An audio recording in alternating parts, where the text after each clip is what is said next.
Welcome back to the show. Many thanks for staying with us. Now, it dominated the headlines this week.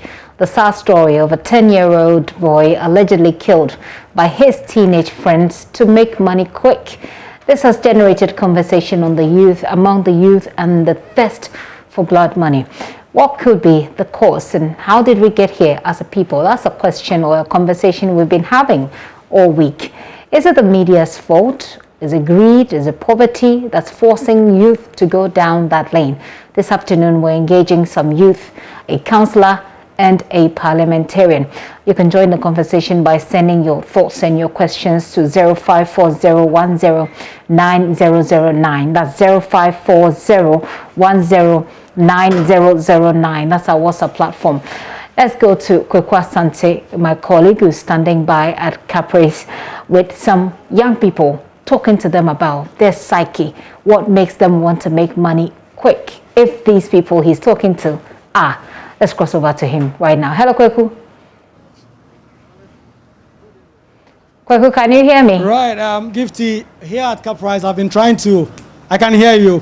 And right at Caprice, we've been trying to get the perspectives of people who are here about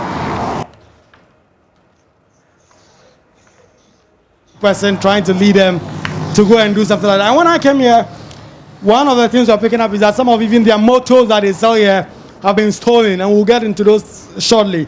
But I have people here who buy and who sell here and try to just get some perspective from them about what goes through the mind of a young person that will push them to go there. And like you asked, is it the media? Is it the kind of things they see online? Or what at all it is? Let me talk to some people. Let me talk to this gentleman first. Please, what's your name? Boating. Yeah. So what do you sell here? Sorry? You sell? Oh, I'm a dealer. I'm a bike dealer. Okay, so you sell motorbikes and then parts and other things? And accessories, yeah. Right. So I'm sure you talk to people and as young people that sell. First, for starters, what would you say goes through the mind of a young person in terms of what will lead them to kill their fellow human being and say they are going to do this or they are chasing after money? Oh, you know, in Ghana here, the youth are involved in so many things, and sometimes we are blaming our leaders for such things. And as the Bible says, the devil finds work for the other ones. Right. I should continue. The devil finds work for the other one. The youth today, they are not doing nothing. It's like everything is on social media, watching some kind of things that is unnecessary things on the social media. That is what is polluting their mind to do something that they are not supposed to do. You know, every house there's a grown-up person in the house, but now it's like the freedom is too much. You know, some of them have finished school and no jobs, you see. So sometimes they are finding a way to earn some money. So when they are easily to convince by this spiritualists that they have been watching on television, this is the result that you get, because they have narrow mind, and someone tells them, oh, they see their fellow friends are driving those big cars. Now you see a small boy driving inside a Benz and those kind of things. And I think that's what is motivating them. They want to get some. They want to live a comfortable life. Even though they are young, they are not supposed to go to that level of thinking. But this is how things have turned into.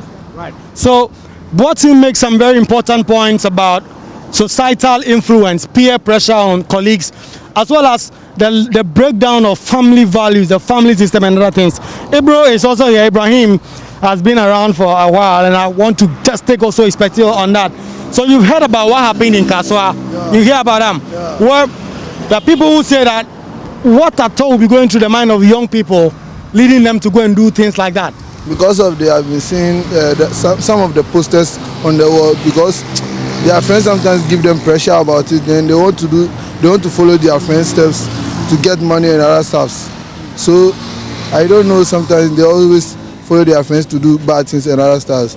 That is all I have in my mind. But what I have for them, that they should not follow other people's footsteps. They have to work hard and whatever they need. That is all I have for them. Right. So people have to work hard, but I mean, you are a young person. Let's say you have friends who are driving big cars, or you are seeing things on TV. For instance, these two young people who said that they saw an advert on TV, advertising ritual, where boys talk say sometimes if it's something where there's a move they made and go do this, you go blame TV, the kind of things that they see for TV, social media and things, or what? Oh no, I'll blame some of the social media because they always post something that is not on the internet, but sometimes they are posting spiritual things and other stuff.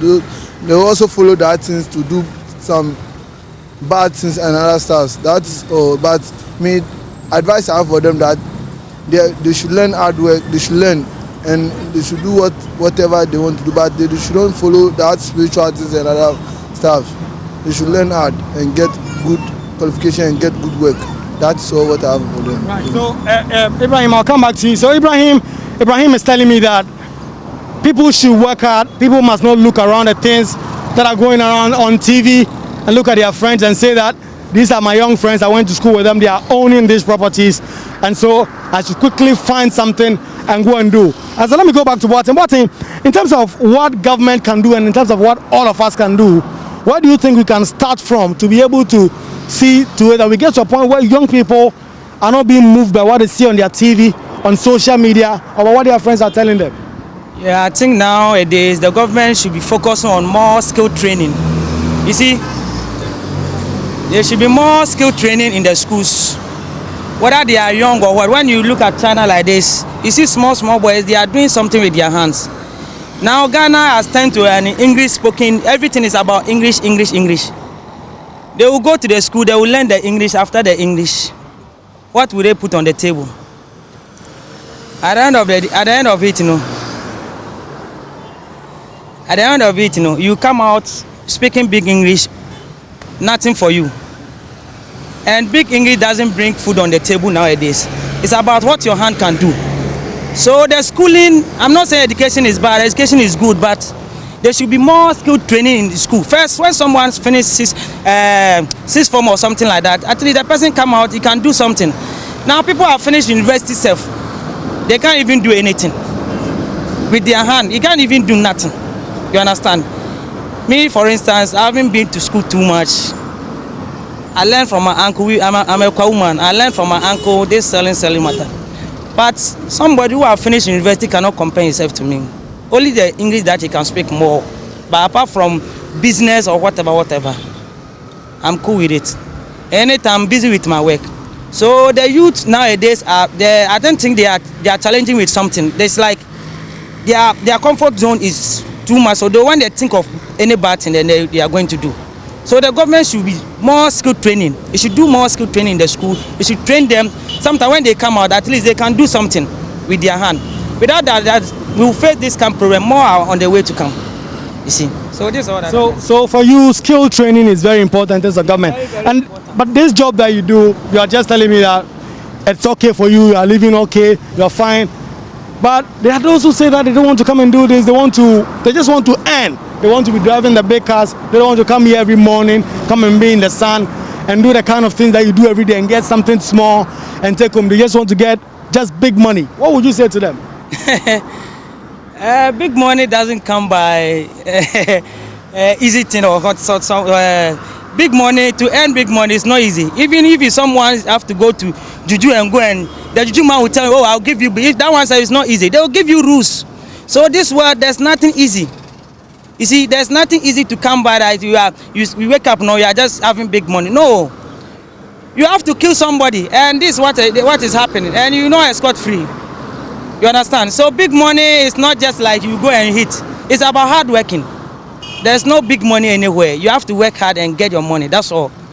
So I'll come to Boateng one last time before we wrap up. But let me also come to Ibrahim and take his views on some of the things that Boateng has been telling me.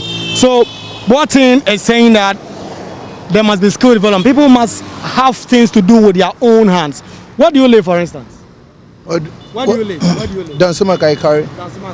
So around you, do you sense that there are enough things for you to be able to learn and be able to do with your own hands?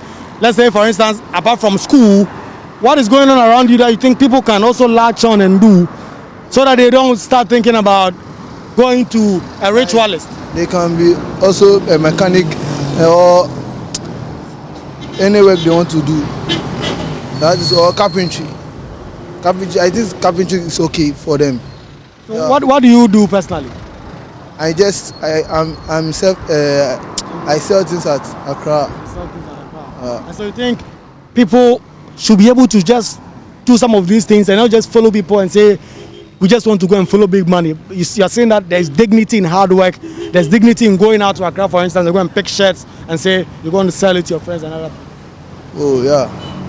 Right. So, Gifty here at Cup Price, just a bit of mixed reaction. Boateng here and Ibrahim here, just trying to tell me that government must do enough for people in terms of skill training. Just don't give people the literal education. People don't go through university, but they don't have anything to do with their hands. This will push them, this will force them to get to the point where they want to do certain things. Of course, the point they're making to me is not trying to justify that because you're not getting A or B, you should just go ahead and go and attempt to take the life of another to make money, to just drive cars. But there's this last round of questioning I want to do. There's this part of this question that I want to ask in terms of what society is doing. For instance, if you had a friend here and one morning you woke up and a friend drove here with a Land Rover, Range Rover, you probably not ask him, hey, we were here with you, where did you get all this money from? There's a society does not ask questions of people. People just make money. We have a lot of unexplained wealth in the system. People just make money. Nobody is asking them, where did you make this money from? How were you able to buy this? Sometimes people think maybe when you get money, maybe when you are driving a Range Rover or maybe a heavy car or something like that is the end of life. No, every steps you reach in life, there's a challenge there. Even when you are up to that money, when you get that money to buy that Range Rover, there is a challenge. It's not like you are buying a Range Rover, so you have bought a Range Rover, so you are comfortable. There are more challenges there, so nothing comes by easy. You understand? Nothing comes by easy. But actually, when you started gradually, and you get there, it's better than say you go and get Range Rover. And maybe like this, I can maintain Range Rover, but right now, if somebody give me Range Rover, I will sell it because I'll end up going to shop, spending unnecessary money on that money that I'm supposed to do better thing with it. You understand? So it's not like driving Range Rover is all about it. You understand? It doesn't end there.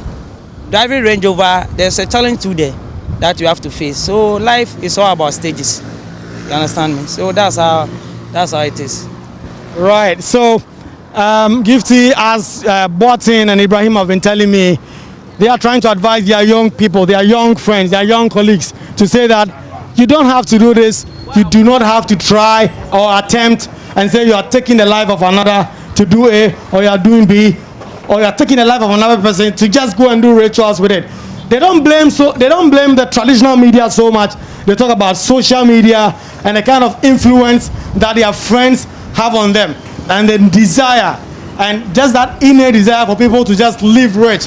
They say that society is in a position where we don't question wealth so much. We just get to people and we don't ask them so much. So Gifty, you can take it up in studio. But the views of Ibrahim and Boateng, as I've been talking to them over here, is that people must work hard and the government must do its bit in terms of skill training and acquisition for these young people. Kwaku Asante, thank you very much for that conversation, insightful conversation there.